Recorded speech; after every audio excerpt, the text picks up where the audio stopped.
What's that like? It's a remarkable. Have you cried yet? Literally, have you cried to look at all the things that you've accomplished? You had to because you got a song called "Figure It Out."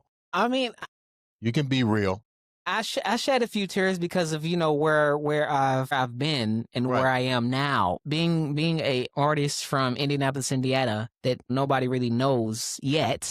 Yeah, thank you. To open up for Babyface, 13-time Grammy Award winner, to open up for him not once but several times. Yeah. Sold out crowds, and they loved you. Yeah. Philly loved me. Atlanta. Yeah, they welcome me. It's funny because they call before I go on stage. They're like, "Okay, Babyface's protege, Damon Karl," and it's like funny because I'm like, "That's pretty cool. That's pretty nice." What kind of, does he ever talk to you about his journey? Because I don't like to tell people's story. Babyface want to tell a story, you know, he can come here and tell it, but legends come out of stories. And I've heard of his struggles here and so-called reasons why he left, because Indiana just wasn't the music place to do. I don't know his journey. I'm not going to tell his story. I'm just going by what I hear on the streets. Has he ever sat down with you guys? You've been on tour with him numerous times.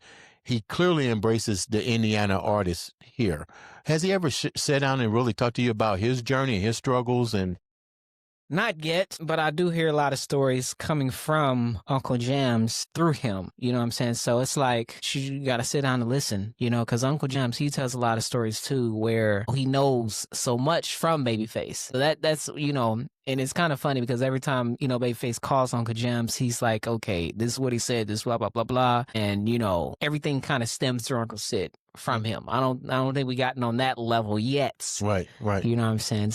What was the biggest part about being on stage that many times? Like, do you ever get stage fright? Yeah.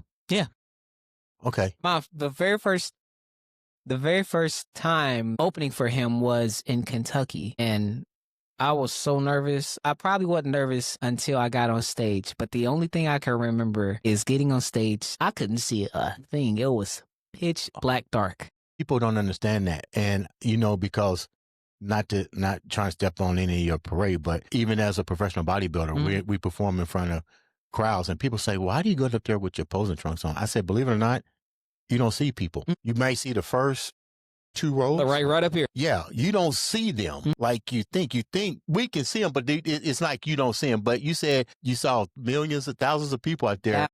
Yeah. And then what did you do?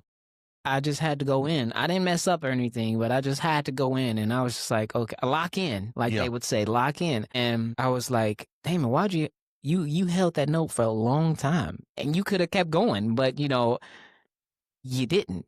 And that's okay because that was your very first time. And that was probably the event that probably propelled my career and propelled many times of opening up for him.